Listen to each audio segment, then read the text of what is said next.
Sapoti Rahby Digital leo kwa kununua t-shirt nzuri na bora kabisa kwa bei ya shilingi 50,000 tu. Mapato yote yatatumika kukuza na kuimarisha huduma zetu ili tuendelee kukuletea kazi bora zaidi. Weka oda yako sasa. Kumbuka kuwa malipo haya ni kwa ajili ya sapoti na sio biashara ya kawaida. Na kwa atakaojiunga na programu hii watatambuliwa rasmi kama wanafamilia wa Rahby Digital. Tushirikiane kuijenga Rahby Digital. Kwa pamoja tunaweza. Niliyazungumza kwa juu wakati niko Dodoma na hatukuyaelewa vizuri. Niliyazungumza kiasi chake kwa sababu ziara ya Donald Trump bado ina maswali mengi, inaleta sintofahamu. Unaweza ukasema kuwa ile sintofahamu inayojiri kwa kiwango cha hali ya juu sana.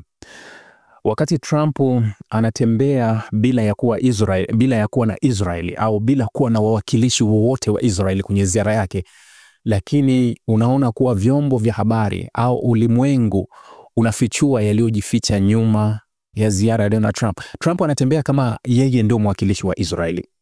Anatembea akiwa ni mwakilishi halisi wa Israeli bila ya Israeli kuwepo kwenye meza. Tunarudi kwenye kukariri maneno yangu na kile ambacho nimekuwa nikikizungumza, kuona ulaghai mkubwa uliozunguka ziara nzima ya Donald Trump Mashariki ya Kati. Ulaghai mkubwa uliopikwa kwa ustadi wa hali ya juu na Westin wamepika, wameiandaa script ikaandaliwa vyema, halafu wanaigiza katika mfumo wa Hollywood. Unajua ule mfumo wao wa Kimarekani wa kuigiza, ule wa Hollywood ambao ni standard, kuwa ukitazama kitu ambacho kimepigwa kwenye green screen. Unajua ile green screen ni ile sinema zinazoigizwa kisasa. Sinema zinazoigizwa kisasa, 80% mpaka 90% ya matukio yote sio halisi na yametengenezwa ndani ya studio, ile green screen.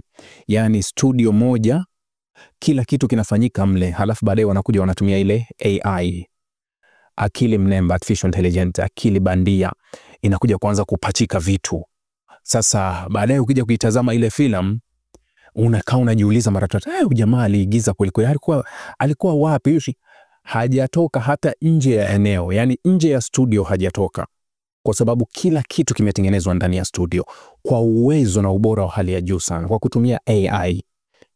Uwekezaji mkubwa sasa duniani huko AI, na niliwahi kuambia kuhusu swala la AI. Miaka ijayo na siku zijazo tutakuja kushuhudia vitu ambavyo vimetengenezwa na AI. AI itakuja kuvunja ndoa za watu kwa kiwango cha hali ya juu, kwa sababu sasa hivi kadri ujuzi unavyokuwa, watu wanaweza kwa kutengenezea film, sinema au clip ikakuonyesha tukio la mtu fulani ambaye ukahisi ni kweli, kumbe ni AI imetumika. Na ukitazama teknolojia ilivyokuwa advance, yani unaona tukio unashindwa katika kipindi ambacho tumeshuhudia ukubwa wa uwezo wa AI duniani ni kwenye vita ya Pakistan na India. Nadhani wenyewe mnajionea kwenye mitandao nini kinatokea. Nilizungumza kuanzia mwanzo wa vita ya Pakistani kuwa hakuna vita yenye propaganda na hakuna vita ambayo inapiganwa kwenye mitandao ni mambo nimewahi kuishuhudia kwa kipindi cha karibuni kama vita ya Pakistan na India. Kwa kiwango cha hali ya juu, nyinyi ni mashahidi kwa sababu tunakuepo kwenye mitandao muda mwingi, mnajionea baadhi ya clip ambazo zilitolewa zinazowahusu India, Pakistani, uwezo na vitu kama, mmeona wenyewe kile kinachotokea. Sasa narudi kuangalia ziara ya Donald Trump ambaye kabla ya kutoka Saudi Arabia alikutana na Ahmad al-Sharaa. Ahmad al-Sharaa, kiongozi wa muda wa Syria. Imenikumbusha vitu vingi na nikaanza kuwaza, je, tuko kwenye dunia yenye uhalisia au tuko kwenye dunia ya uongo, ambao mara zote mimi nasema kuwa msingi wa ulimwengu ni msingi uliobeba ulaghai na uongo. Yani ni dunia inatembea kwenye msingi uliobeba ulaghai na uongo mkubwa. Ni mwaka tu, yani inaweza kusema kabla ya Disemba 8 kuondolewa madarakani kiongozi wa Syria Bashar al-Assad, Ahmad al-Sharaa alikuwa kwenye listi ya magaidi wanaotafutwa kwa mamilioni ya awards. Kabla ya hapo ukianza kusikiliza, nilikuwa naona nilisoma kuna posti moja ilipostiwa kwenye Taarifa Jayons ilipostiwa kwenye group letu la chat katika mazungumzo ya Ahmed Sharaa, anasema kuwa Ahmed al-Sharaa ambaye alikuwa akiwashutumu viongozi wa Kiarabu kwa kutumia rasilimali za Kiarabu kwa ajili ya kubaki madarakani, naye ameingia kwenye hilo kundi. Ikanifanya wakati niko njiani ikabidi sasa nianze kupekua baadhi ya documentary au baadhi ya hotuba zake ambazo amewahi kuzizungumza Ahmed al-Sharaa kipindi cha nyuma. Ikabidi sasa nianze kuzisoma moja moja, nitafute nione Ahmed al-Sharaa alikuwa anazungumza vitu gani ambavyo nilipokuwa navijua baadhi, lakini alikuwa anazungumza nini? Alikuwa akiwashutumu sana viongozi wenzake, yani viongozi hasa wa Kiarabu. Alikuwa akiwashutumu sana kuwa alikuwa akisonta, yani akiwa akituonyesha kwa ishara au kwa mikono kuwashutumu watawala wa Imarat, watawala wa Saudi Arabia, watawala wa Qatar, ambao wanadai kwa kutumia rasilimali za nchi zao wameamua kutumia rasilimali kama rushwa au hongo za kubaki madarakani. Kwa sababu kitu kimoja fahamu, ikiwa wewe sio mwenzao na una kila kitu na utaki kuwapa, wewe utageuka kuwa adui. Kwa nini Bashar al-Assad na familia yake iligeuka kuwa adui wa Western? Kwa sababu walikuwa hawajafungua njia kwa Western kuchota, kufyonza, kuchukua. Kwa nini Gaddafi, Muammar Gaddafi alikuwa adui yao? Kwa sababu Gaddafi alitaka kila tone la oil ya Libya inapoporomoka linaingia kwenye mali ya Walibya, ni jasho la Walibya, kila tone, kitu ambacho wao hawakuwahi kukitaka. Walipotoa uhuru wa makaratasi, walihakikisha wanasainisha vitu vigumu sana ambavyo vinaendelea mbele. Yani kuwa unajua ile mfano Western Africa ambao kumekuwa na ugomvi mkubwa kati ya Ufaransa na washirika wake, aina ya mikataba ambayo Ufaransa alisaini nao, japo alivuka mstari.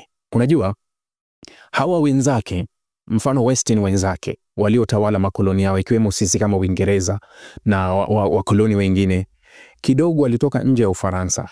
Ufaransa yeye alihakikisha anafyonza kila kitu, yani kuwa haingekuwa rahisi kuona nchi za Western Africa zikapiga hatua, kwa sababu Ufaransa alikuwa amewabana kila engo. Tofauti ndogo sana na sisi tuliochukua uhuru wetu kwa Mwingereza. Mwingereza alitusainisha makaratasi, akasainisha nchi zote alizokuwa, akabaki kukaa kwenye sehemu muhimu tu ambazo pia na zenyewe ni rasilimali muhimu kabisa, kwenye mafuta, akabaki kwenye madini, akabaki kwenye gas na vitu vingine ambavyo ndio halibaki hapo. Halafu vitu vingine akawaachia wengine, mnaweza mkaendelea. Ufaransa yeye tofauti, yeye Ufaransa alihakikisha anahodhi kila kitu, yani zile nchi za Western Africa akahodhi kila kitu. Sasa hawa Western walivyo, mfano pale Middle East, nchi zilizoendelea kiuhalisia, zilizoendelea ni nchi zenye uhusiano na Western, ndio zimepewa fursa ya kuendelea, yani zimepewa njia, endeleeni, kwa sababu hazikutani na vikwazo, hazikutani na lolote, kwa sababu wale watawala wa nchi hizo ni watawala wanaoripoti moja kwa moja, hawafanyi lolote bila nchi za Western kuamua zinafanya nini. Kwa hiyo ili ubaki madarakani na uwe mtu mzuri unasifika, ni lazima wewe uwe na wao. Mtazame Donald Trump, sifa alizokuwa nampa MBS kwenye mikutano ya alivyokuwa akizungumza kuanzia ile Saudi Arabia na Marekani forum ile, amekariri neno la MBS kulirudia kwa kila mara, huyu ni mtu mzuri sana, kila mara MBS. Je, unahitaji taarifa kamili na uchambuzi wa ndani zaidi? Jiunge sasa katika grupu letu la WhatsApp kwa malipo nafuu kabisa. Utapata uchambuzi wa kila siku, mchana na jioni, update za dunia kwa haraka zaidi, fursa ya kumuuliza maswali Rahby papo hapo na kupata majibu ya haraka zaidi kutoka kwake. Usikose nafasi hii adhimu. Jiunge sasa na uwe mbele ya taarifa kuliko wengine. Tupigie kwa simu namba 0654467177 au tuandikie ujumbe ni unge na Rahby, tutakuunga moja kwa moja.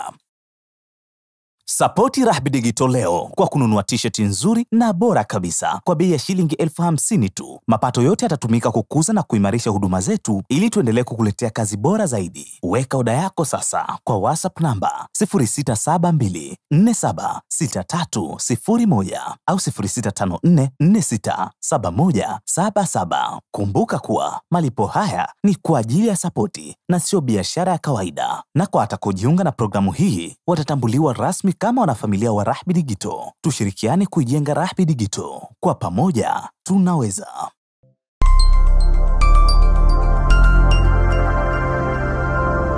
Rahby Digital, haki na ukweli.